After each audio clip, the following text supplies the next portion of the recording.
Hi guys, this is Akmal Khan and welcome to our new video. आज की इस video में हम कंपनी लॉ सिलेबस देखने वाले हैं जो कि 2024 आपका 25 का है। इसमें जितने भी आपके यूनिट्स हैं, जितने टॉपिक्स आपको पढ़ने हैं, सारे टॉपिक्स कवर होंगे। इसके बाद हम डे 1, डे 2, डे 3 में ऐसे आपके जैसे शुरू से जितना है कि इंडियन कंपनीज एक्ट क्या है, इनके नेचर क्या है, टाइप्स क्या है, मतलब धीरे धीरे जितने भी टॉपिक्स आपके इस सिलेबस में हैं सारे टॉपिक्स को हम कवर कराने वाले हैं। तो इस सीरीज़ के साथ जुड़ जाइए क्योंकि इसके बाद से हम कंटिन्यू वीडियोज़ डालने वाले हैं इस टॉपिक से रिलेटेड। तो पहले देख लेते हैं आज कौन कौन से टॉपिक्स आपको पढ़ने हैं जो है कंपनी लॉ में। तो आपको पता होना चाहिए कि जो आपका पेपर है ये 4 यूनिट्स में डिवाइड होता है, यूनिट 1, 2, 3, 4 एंड इन यूनिट्स में कुछ जो टॉपिक्स हैं वही आपको पढ़ना है, पूरी किताब के टॉपिक्स को नहीं पढ़ना होता है। तो इंडियन कंपनीज एक्ट 2013 है, यह आपको सबसे पहला पढ़ना होगा क्योंकि इससे पहले जो है 1956 के अकॉर्डिंग जो है कंपनीज एक्ट 1956 के अकॉर्डिंग चलता था। लेकिन 2013 में क्या हुआ, कंपनी का नया एक्ट बनाया गया, उसमें कुछ रूल जोड़े गए। जैसे आपका कंपनी पहले दो ही हुआ करती थी, या तो प्राइवेट कंपनी या तो पब्लिक कंपनी, लेकिन अब क्या कर दिया गया, ओपीसी को भी लाया गया। जो आपका 1% कंपनी है वो भी एक प्राइवेट कंपनी होता है, लेकिन उसको भी एज ए जो है कंपनी मान्य दिया गया 2013 के अकॉर्डिंग। ऐसे बहुत सारे रूल्स में चेंजेस हुए जो कि हम पढ़ने वाले हैं। फिर हम देखने वाले हैं कंपनी की क्या नेचर्स हैं, इनके कितने टाइप्स होते हैं कंपनी के। तो यूजुअली जो कंपनी के 3 टाइप होते हैं आपके, पहले हो जाता है प्राइवेट कंपनी, दूसरा पब्लिक कंपनी हो जाता है, एंड जो है एक ओपीसी हो जाता है। प्राइवेट कंपनी में मिनिमम 2 लोग हो सकते हैं, मैक्सिमम आपके 200 लोग हो सकते हैं।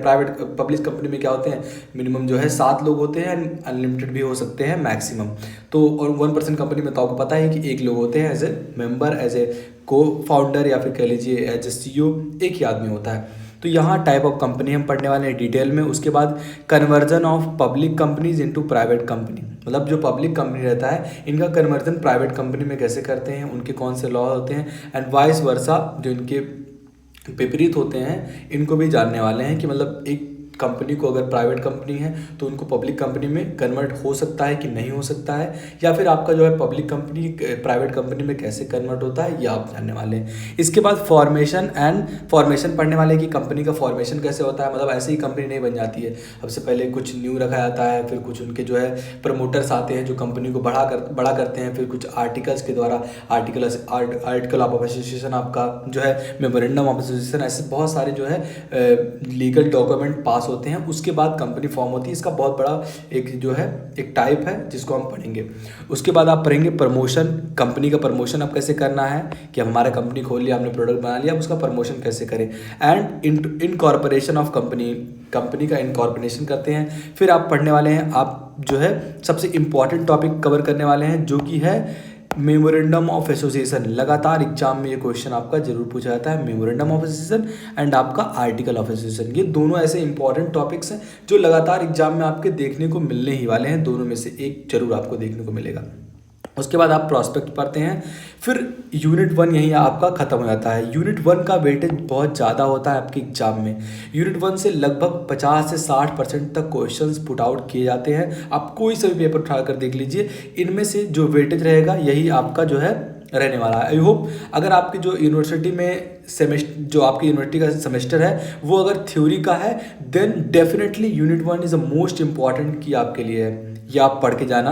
एंड बहुत ही इंपॉर्टेंट टॉपिक्स हैं, बहुत ही इजी टॉपिक्स हैं जिनको हम कवर कराएंगे। तो डोंट वरी, इस चैनल के साथ जुड़ जाइए, नोटिफिकेशन ऑन कर लीजिए ताकि जो है वीडियो के नोटिफिकेशन जब आपको मिले तो आप वीडियो देख पाएँ। उसके बाद यूनिट 2 की ओर हम एंटर करते हैं। यूनिट 2 में आपका है शेयर्स, कि शेयर्स क्या होते हैं। अब आपने कंपनी फॉर्म कर दिया, अब मेमोरेंडम ऑफ एसोसिएशन में आप लिखते हैं कि हाँ हमें कितने शेयर्स की ज़रूरत है, और उसी के अकॉर्डिंग जो है आप अपने फंड को रेज करते हैं।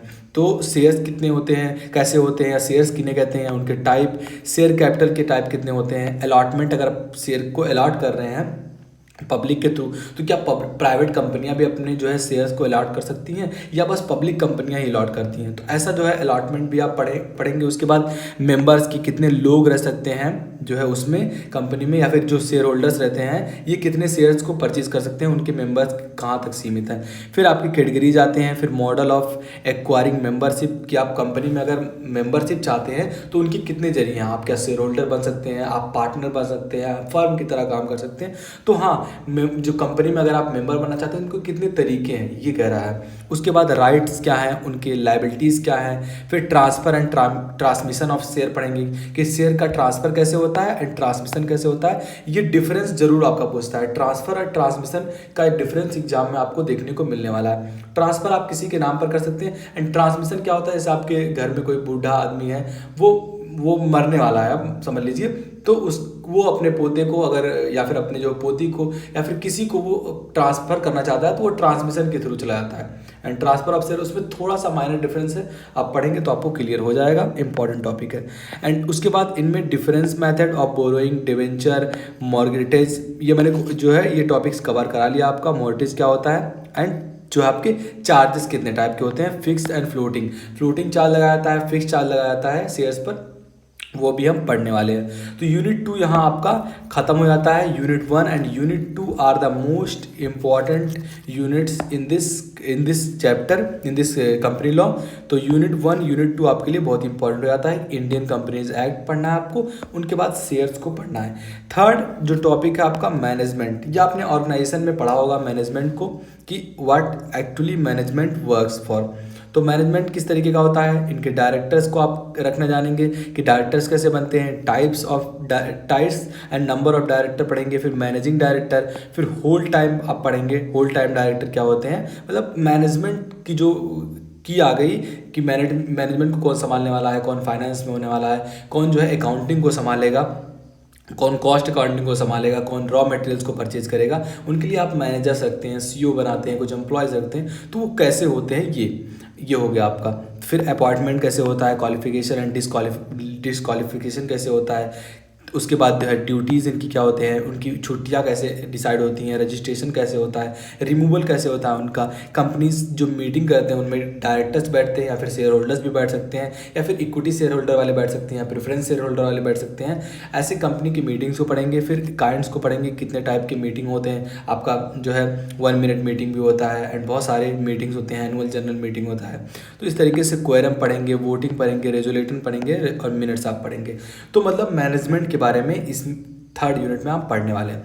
फोर्थ यूनिट में आप पढ़ेंगे majority powers and majority rights कि किस कंपनी के पास कौन कौन सी मेजॉरिटी पावर्स होती है एंड कंपनी के पास कौन कौन से खुद के राइट होते हैं। आप पढ़ेंगे कि company is a legal person, company is a artificial person. Although मतलब कंपनी ऐसा होता है जो कि आर्टिफिशियल पर्सन होता है, इसके कुछ राइट्स होते हैं लेकिन ये पर्सन की तरह ट्रीट नहीं होता है क्योंकि ये जो है मानव निर्मित होता है। तो मेजॉरिटी राइट्स इसकी क्या है ये आप डिफाइन करेंगे, क्योंकि एक नॉर्मल इंसान की मेजॉरिटी से इनकी मेजॉरिटी अलग होती है। अल्दो ये क्या होते हैं, एक आर्टिफिशियल पर्सन होते हैं लेकिन कुछ अलग होता है। से जो आपके प्रोटेक्शन है of majority rights, prevention of operation and management, miss management कैसे करते हैं, वाइंड अप कंपनी को करना होता है तो कैसे करते हैं। वाइंड अप आपका इंपॉर्टेंट टॉपिक हो जाता है।